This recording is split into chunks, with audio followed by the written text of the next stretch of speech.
देखिए विगत दिनों थाना डेलीगेट में एक मुकदमा अपराध संख्या 251/25 लिखा गया था, जिसमें एक ऑर्थो के क्लिनिक से एक फर्जी आईपीएस ने सीआईडी वाला खुद को बता के करीब एफआईआर में 10 लाख रुपए और कुछ जेवरात लूटे थे। तो इस संबंध में तभी से पुलिस और शहर का एसओजी सर्विलांस उनके पीछे था और हमने एक बड़ी सफलता हासिल करते हुए इसे आज गिरफ्तार कर लिया है।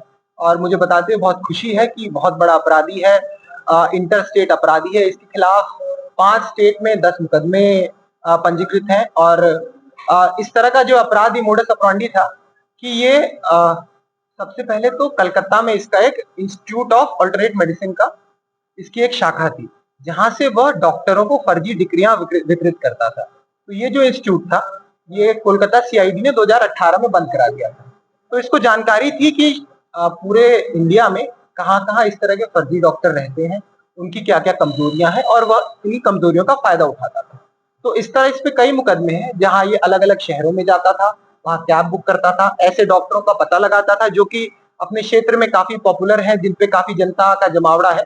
उनके यहाँ जाकर ये खुद को कभी इंटेलिजेंस वाला बताकर, कभी सीआईडी वाला बताकर, कभी सीबीआई वाला बताकर, कभी डब्ल्यूएचओ वाला बताकर उनके यहाँ जाकर उनसे उनको डराता था, तो उनको धमकाता था। और क्योंकि इसको खुद इसका पता था कि किस तरह फर्जी डिग्रियां बेची जाती हैं, फर्जी डिग्रियां खरीदी जाती हैं, तो इसी कमजोर नस का फायदा उठाकर उनसे ब्लैकमेलिंग करके या उनसे उनको बंधक बनाकर उनसे रुपये लूटता था। इसके अंदर ये बात भी सामने आई है जिन लोगों को बनाता था उनके पास रियल में सारी डिग्रियां फर्जी। देखिए अभी तो हमारा फोकस सबसे पहले इस मास्टरमाइंड को पकड़ना था, लेकिन हमारी जानकारी में आया है कि पूरे देश भर में और इस पे क्या कहते हैं आयुष मिनिस्ट्री की रिपोर्ट है, हेल्थ मिनिस्ट्री की रिपोर्ट है, ऐसे कई डॉक्टर्स हैं जो कि फर्जी डिग्रियों के साथ चलाकर अपने क्लिनिक चलाकर जनता की हेल्थ के साथ खिलवाड़ कर रहे हैं।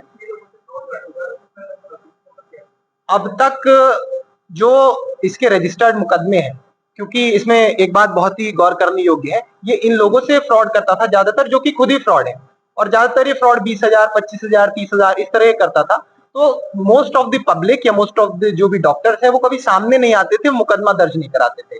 लेकिन जिस तरह इससे हमने जानकारी की, इससे पहले उत्तराखंड गया था, उससे पहले छत्तीसगढ़ में इसकी गिरफ्तारी हुई थी, इसकी गिरफ्तारी तेलंगाना में है। शारदा चिट फंड का जो स्कैम था उससे इसके लिंक जुड़े हुए हैं। जैसे ही मैंने बताया कि सीआईडी वेस्ट बंगाल ने इससे पूछताछ की है, उड़ीसा में इसके खिलाफ मुकदमे हैं।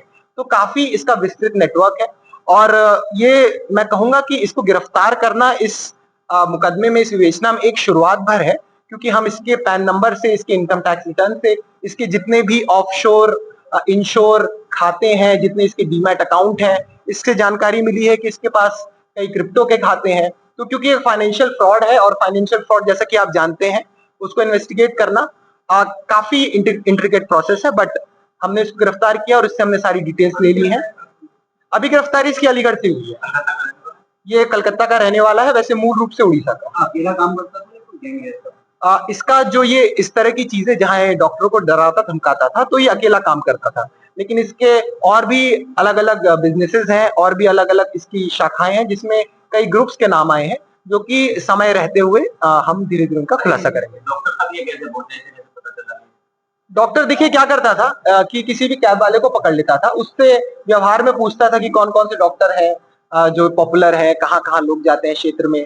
तो ऐसे पॉपुलर डॉक्टर्स के पास ही जाता था और वहां जब उनकी डिग्रियां, क्योंकि जनरली डॉक्टर्स क्या होते हैं अपनी डिग्रियां अपने बोर्ड पे लिखते हैं, तो उन डिग्रियों की जांच करता था। और क्योंकि इसकी पर्सनैलिटी इतनी इम्पोजिंग थी, इतना बढ़िया, ये एक तरीके से कहते हैं ठग नटवरलाल किस्म का इंसान था, वो उनको अपने झांसे में ले लेता था, अपने क्या कहते हैं बहकावे में ला देता था। और क्योंकि कई जो ऐसे डॉक्टर्स थे उनके खुद के मन में ये भय बना रहता था कि कभी न कभी उन पे छापा पड़ सकता है, तो उस बात का फायदा उठाकर उनसे वसूली करता था।